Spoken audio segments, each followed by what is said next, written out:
Madame, Monsieur, bonsoir, Yaorana, bienvenue dans cette édition. Très heureuse de vous retrouver ce soir. Au sommaire de cette édition, le top départ de la Hawaii Kinui va à Solo ce matin. Entre Tautira et Hitia, les rameurs ont dû faire face à une mer agitée avec des creux allant jusqu'à 3 mètres.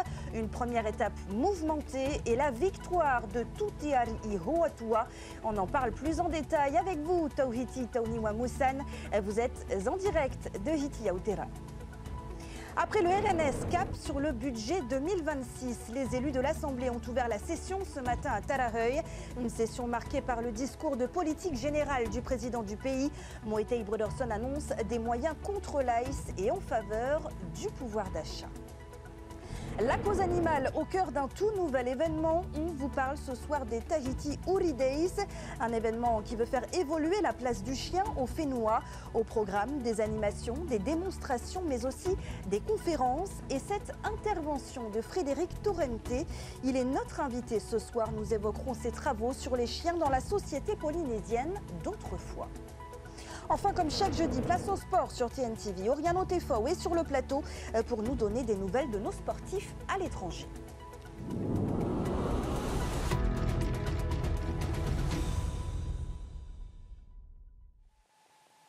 Le coup d'envoi de la Hawaii Kinui va à Solo a donc été donné ce matin entre Tautira et Hitia dans des conditions musclées, vent soutenu et forte houle au programme. De quoi mettre les rameurs à rude épreuve. Une bonne entrée en matière également avant la Hawaii Kinui va au Raromatei. En attendant, ils ont avalé 22 km ce matin pour cette première étape. Et c'est le rameur de la team OPT Tutiari Hoatua qui s'offre la victoire. On voit cela avec Rotuarii Atuahiva.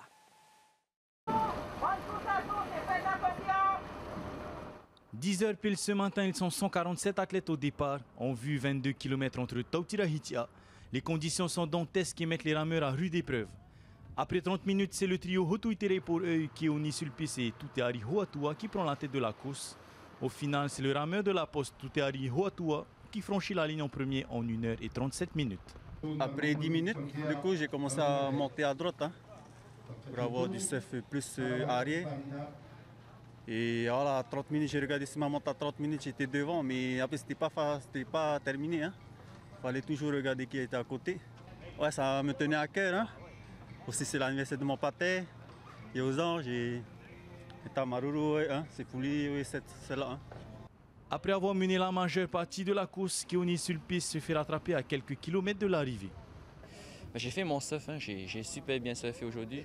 Du coup, après, j'ai pris de l'avance, j'ai mené quasi la majorité de la compétition. Et bon, après, il y a Touté qui est arrivé par la droite vers la fin. Il a fallu remonter sur la passe. Il a été plus fort et il avait pris aussi un meilleur cap. En raison de la forte houle et de l'étendue du plan d'eau, le choix du cap a été crucial. Non, dès le départ, j'avais déjà mon cap en tête, c'est-à-dire rester le plus sur l'âge possible et essayer de surfer après vers la fin.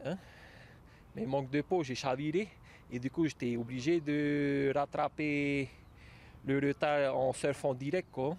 Demain, un nouveau défi de 31 km. Hitia a roué une étape clé pour certains rameurs qui tenteront de rattraper le retard. D'autres chercheront à conforter leur avance et se rapprocher un peu plus du podium. Voilà, et c'est bien un reportage de Roanui Atuahiva. On rejoint tout de suite notre journaliste en direct de la salle paroissiale de Hitia Aotearoa. Tauhiti, bonsoir. Les conditions ont donc été difficiles aujourd'hui pour les rameurs. Le calme est-il revenu ? Oui, Sophie, depuis cet après-midi, c'est moins fort que ce matin. Et je me trouve actuellement sur le site d'hébergement de la Fédération thaïsienne d'Eva. Et je suis d'ailleurs avec le directeur de course, Marc Athiou. Marc Athiou, bonsoir. On l'a vu, les conditions étaient difficiles sur cette étape et les rameurs ont dû lutter. Oui, effectivement, ce matin, le vent était quand même assez fort. Et la houle était présente, on avait des creux de plus de 2 mètres et donc nos rameurs dans ces conditions ont eu des difficultés. Donc nous avons quand même eu de la casse, il y a une pirogue qui a cassé son amas et il y a 8 pirogues qui ont quand même chaviré. Et on pense que demain ça va être peut-être un peu pareil. Donc quelles conditions météo pour demain d'ailleurs? Donc demain, je pense que le vent va changer de direction. On aura du vent du nord-est, avec la houle pareille, à peu près du nord-est. Et donc on aura de travers les vagues et la houle, et sauf à Tiaré, on pourra peut-être faire du surf. Alors pour cette seconde étape, Marc, 2 ravitaillements sont prévus. Quelle va être l'organisation? Ah, ça c'est une nouveauté. Donc on a pu, par rapport à l'année dernière, parce que la course de cette année a été prolongée de 5 km. Donc nous avons mis des ravitaillements, 2 ravitaillements. Premier ravitaillement à Taoné. Il faudra, les bateaux ravitailleurs, se positionner à côté du bateau officiel à la pointe de Popeno et sauter à l'eau, ravitailler le rameur. Le second ravitaillement se passe à la pointe Vénus. Et donc ils ont pied, ils passent par la plage, ils descendent dans l'eau, ravitailler le rameur. Aujourd'hui, Marc, le chronomètre par rapport à l'année dernière a été battu de 12 minutes. Effectivement, donc avec la houle que nous avons aujourd'hui, il a été battu de 12 minutes. Donc 1,37 et 1,49 l'année dernière. Un dernier mot, Marc, sur la seconde étape de demain. D'où vont se lancer les VA et à quelle heure? Alors, le départ demain se fera à l'intérieur de la passe de Hitia, direction Motu de Aroué, et le départ est donné à 10 heures. Nous avons également les kayaks qui vont partir tout juste après, les rameurs. Un dernier mot? Oui, mais j'espère que nous allons avoir des bonnes conditions demain, à peu près comme aujourd'hui. Pour moi, c'est des bonnes conditions. Et surtout, ne pas avoir d'incident au niveau de la course et de faire très attention à chacun pour que tout se passe très bien. Merci beaucoup, Marc Athiou. Voilà, Sophie, ce qu'on pouvait dire aujourd'hui sur le début de cette 4e édition de la Hawaii Kinuiv à Solo.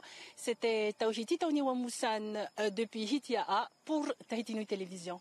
Merci beaucoup Tauhiti, et merci également à Roanui Atuariva derrière la caméra. On souhaite bon courage à tous nos rameurs donc pour demain en toute sécurité. La course qui reprend donc demain entre Hitia et Aroué, soit 31 km à parcourir.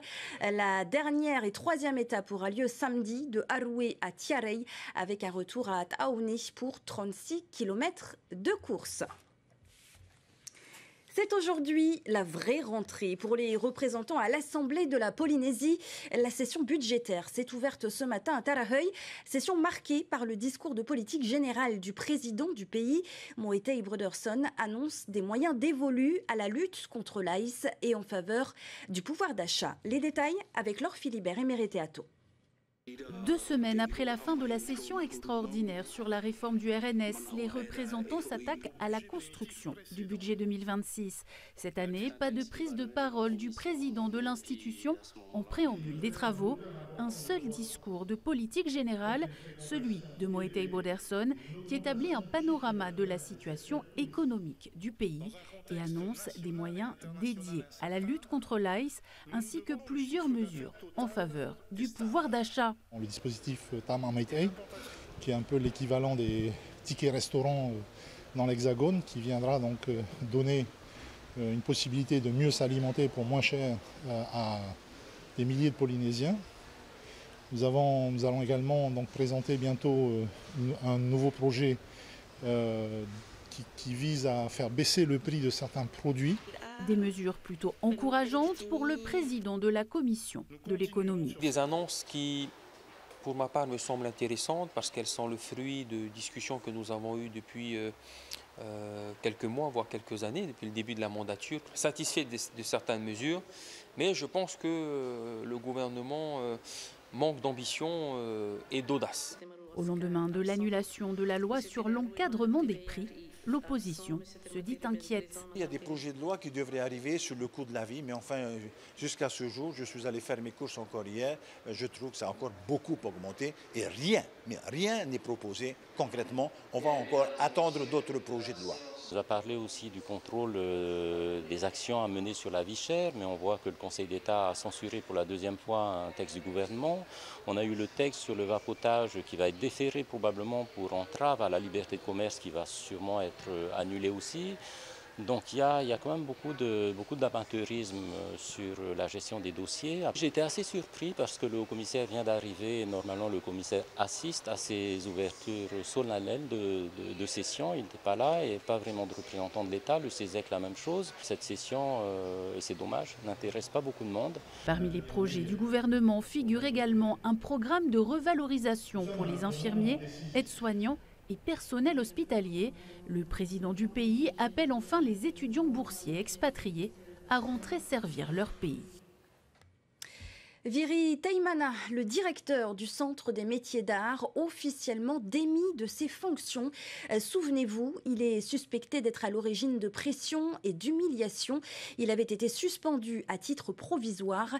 Le pays vient donc de mettre fin à ses fonctions via un arrêté publié au journal officiel. En justice, maintenant, le sexagénaire qui avait jeté de la peinture rouge sur la synagogue de Papeete la semaine dernière a été jugé par le tribunal correctionnel. Ce jeudi, identifié grâce à des images de vidéosurveillance de la ville, il a expliqué vouloir dénoncer la politique d'Israël en Palestine, un geste qu'il revendique en tant qu'acte politique, mais pas antisémite. On écoute son avocat suivi de l'avocate des parties civiles. Ils réagissent tous deux au micro de Joseph Poulain. Je pense que c'est un acte, une expression politique, de l'opinion politique contre l'État d'Israël et pas un acte à l'encontre des Juifs de Polynésie ou à l'encontre de la communauté juive ou de la religion juive. Le seul bâtiment qui représente l'État juif, ici dans sa tête, c'est la synagogue. Le discours selon lequel on se pare derrière quelque chose de politique, c'est un discours qui est malheureusement souvent ramené au premier plan. C'est pour ça que j'ai rappelé la définition qui est donnée par l'Alliance internationale concernant tout simplement effectivement tout ce qui a pu être fait depuis l'Holocauste. On a rappelé qu'on ne peut pas se cacher derrière le fait qu'on ne serait pas antisémite en étant antisioniste. Et l'homme a finalement été condamné à 6 mois de prison avec sursis, l'obligation d'un travail d'intérêt général et 600 000 francs d'amende. Retrouvez un compte-rendu complet de cette audience sur tntvnews.pf. Nous vous l'annoncions hier soir, les spécialistes du Reo Tahiti se sont réunis aujourd'hui à l'Université de Polynésie. Ensemble, ils ont travaillé à une méthodologie commune pour la création lexicale. Objectif, mieux faire la promotion de la langue. Sam Teinaure a assisté aux travaux. Et Ho'ohuna, puisqu'on a déjà dans le thème de Ho'ohuna. Les échanges se faisaient à la fois en tahitien et en français, voire un mix des deux pour mieux faire comprendre ses idées. Le but de ces travaux est de trouver la méthode la plus adaptée pour transposer des mots étrangers en tahitien. Mais avant tout, c'est aussi fonder un comité de pilotage, une commission, on va dire commune, à toutes les académies, mais aussi à toutes les langues polynésiennes. Et puis, encore une fois, verser dans cette même méthodologie pour pouvoir enfin s'accorder sur voilà, les mots qu'il y a à sélectionner pour paraître dans le dictionnaire. Donc, en fait, c'est vraiment l'ultime étape. C'est-à-dire que les mots vont être officialisés et vont être immortalisés, si on peut dire, dans le dictionnaire. Croiser les points de vue des confessions religieuses avec celles des académiciens, des professeurs de langue ou encore des journalistes pour établir une méthodologie unique. L'objectif semble avoir été atteint lors de ce séminaire d'une seule journée. La suite sera de créer un comité de suivi pour épauler l'Académie tahitienne. Quelle est la place du chien dans notre société? Une question dont s'est emparé le SICFA, le syndicat intercommunal pour la gestion de la fourrière animale. Il organise durant 2 jours un séminaire consacré à nos amis à 4 pattes, les Tahiti Uri Days, une première au Fénois. Avant d'en parler avec notre invité, voyez ce sujet de Thomas Chabrol et Mérité Atto. Une nouvelle vie pour Kali. Cette chienne a passé 1 mois à la fourrière animale du SICFA. Aujourd'hui, une famille s'est présentée pour l'adopter. 70% des chiens recueillis ici ont une deuxième chance et ne sont donc pas euthanasiés. Les agents recueillent une centaine de chiens chaque année pour 20 places seulement. La plupart des gens se tournent vers le SICFA pour adopter. Bien sûr, il y a aussi les associations. Ils n'oublient pas les associations. Ces chiens de la rue, parfois mal en point, trouvent ici un abri et une prise en charge. Mais le SICFA reste bel et bien une fourrière. Le chien, meilleur ami de l'homme, mais l'homme est-il le meilleur ami du chien? Pour mieux comprendre les besoins des chiens et leur comportement, le SICFA organise les Tahiti Holidays.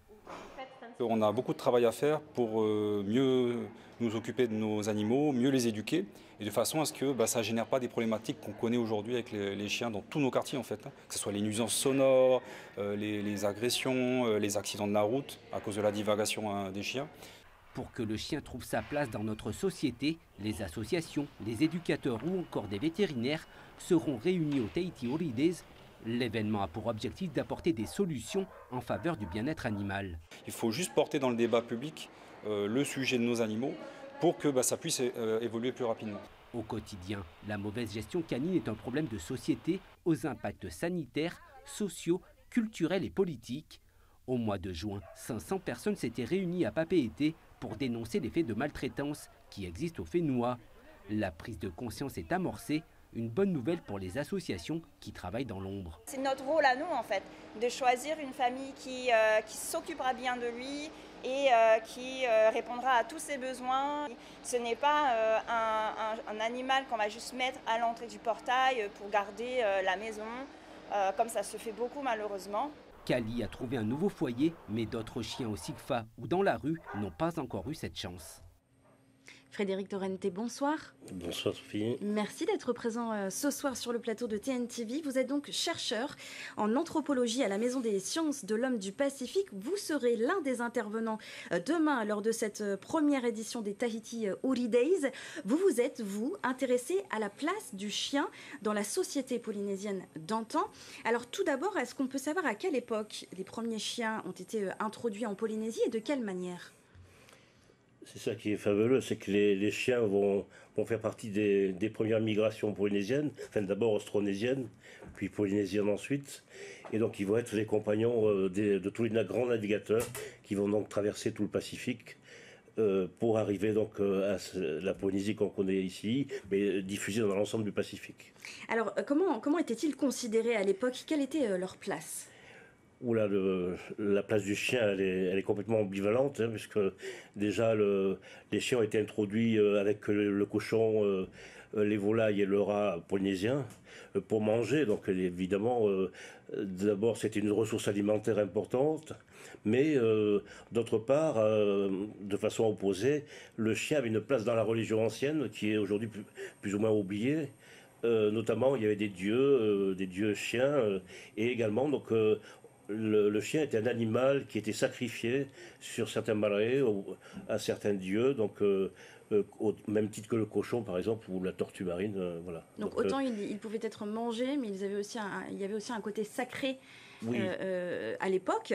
Il y a eu ensuite l'arrivée des premiers Européens, et c'est à ce moment-là que l'on apprend que vous m'avez appris ce matin que la race de chiens typiquement polynésiens a disparu. Pourquoi ?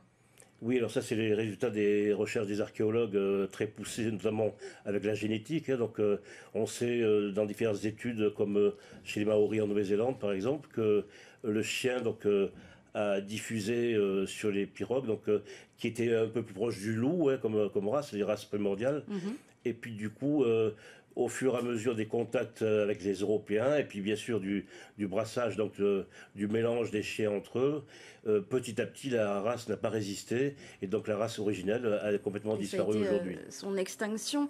On évoquait donc le rôle sacré du chien tout à l'heure. On imagine que vous êtes aussi intéressé à Pihoro, considéré comme l'un des plus grands gardiens protecteurs des Polynésiens. C'est ce qui vous a permis, vous, de mieux comprendre la place du chien dans la société polynésienne d'antan ? Oui, alors le chien Pihoro, en tout cas le taura, donc c'est un ancêtre, un animal totémique, puisque c'est le véhicule d'un ancêtre qui revient. Cet animal donc est un peu la superstar de beaucoup de familles polynésiennes. Et on le retrouve bien sûr chez les Europa, donc Manotahi, Manorwa, mais aussi donc après avec les Teva, puisque ce chien-là va intervenir dans la naissance, en tout cas mythique, de ce personnage qui s'appelle Teva, qui va être à l'origine de la lignée. Donc on le retrouve un petit peu partout, jusqu'à Wahine, Aroué, etc. Donc c'est un petit peu la superstar des chiens totémiques. Alors, la place du chien a bien changé aujourd'hui, hein, il faut le dire, au regard de l'actualité, mauvais traitement, maltraitance, abandon ou encore divagation. Comment expliquer une telle rupture avec le passé ? Mais d'abord, elle est simple, c'est tout le passage déjà à la christianisation, où les rites anciens liés donc à la religion ancienne vont disparaître. Donc déjà, il y aura toutes les pratiques qui vont disparaître. Et donc, du coup, le prestige du chien, lui, va bien sûr diminuer, ou voire quasi disparaître, parce qu'il n'y a plus les rites. Bien sûr, le chien est toujours le compagnon, l'ami de l'homme. Donc, de toute façon, il va servir toujours de gardien dans les unités familiales. Mais après, bien sûr, avec la modernité et la prolifération de certains animaux, donc là aussi, ça s'est emballé pour qu'il y ait tous les problèmes que l'on connaît aujourd'hui, qui seront débattus demain et après-demain, donc avec le SICFA. Voilà. Et à préciser qu'on mange aussi toujours du chien au Tuamotu, donc là-dessus, il n'y a pas eu de rupture. Merci beaucoup, Frédéric Torrente, d'avoir été notre invité. Vous l'avez dit, tout cela sera évoqué donc demain lors des Tahiti Uri Days, donc demain et samedi également à la salle Manuiti de Paea. Il y aura également des expositions, des démonstrations avec des éducateurs canins et des conférences donc au programme. Le public est bien sûr invité à se rendre à cet événement gratuit afin d'engager une réflexion collective autour de la place du chien dans notre société. Retrouvez toutes les informations sur cet événement sur la page Facebook du SICFA. On passe au sport dans ce journal. Direction Moorea où s'est jouée la 5e étape du Tour Tahiti Nui. Près de 100 km de cyclisme autour de l'île Sœur. Cette fois, c'est Bradley Wiggs qui remporte la victoire. L'Américain est le coéquipier du maillot jaune Felton Quinn. Ils confortent ainsi leur place de leader. Le résumé avec Désiré Teivao. Le maillot jaune Quinn Felton et son équipe, la Team Voleur Factory, restent imperturbables sur cette édition du Tour Tahiti Nui. Sur les routes de Moorea, l'équipe américaine réussit à placer Bradley Wiggs dans la bonne échappée. À ses côtés, on retrouve 4 autres coureurs. Gwenvael Rancé-Hardy, Sébastien Fabry, Gwendy Duval et le Calédonien Hugo Pommelé. Ce groupe de 5 coureurs va compter jusqu'à 3 minutes et 30 secondes d'avance sur le peloton et ne sera jamais repris. Dans l'ascension du Belvédère, Bradley Wiggs démontre ses qualités de grimpeur et s'en va décrocher la victoire d'étape en 2h10. Gwendy Duval prend la 2e place derrière l'Américain et Hugo Pommelé complète le podium de l'étape. Pour la bagarre au général, le maillot jaune Quinn Felton maîtrise ses plus proches poursuivants.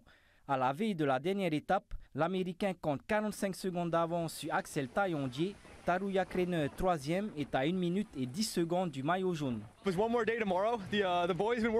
reste encore une journée de course, mais mes coéquipiers ont très bien travaillé cette semaine. Demain, le profil de l'étape me convient très bien. J'ai hâte d'y être et de faire ce que j'aime le plus, rouler à vélo. Encore une fois, je salue le travail de mon équipe. Ils ont été extraordinaires sur toutes les étapes. L'équipe américaine est intouchable. Les Américains confortent le maillot jaune. On a essayé, on a vu une échappée qui est partie avec 3 minutes d'avance.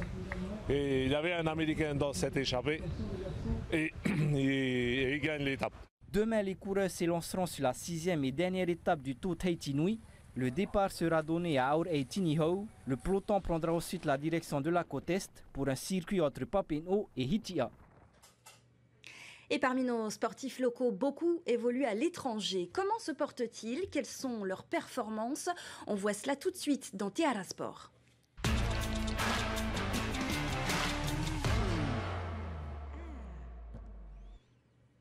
Et pour cela, on accueille Oriano Tefao, bien sûr, Yorana. Yorana Sophie.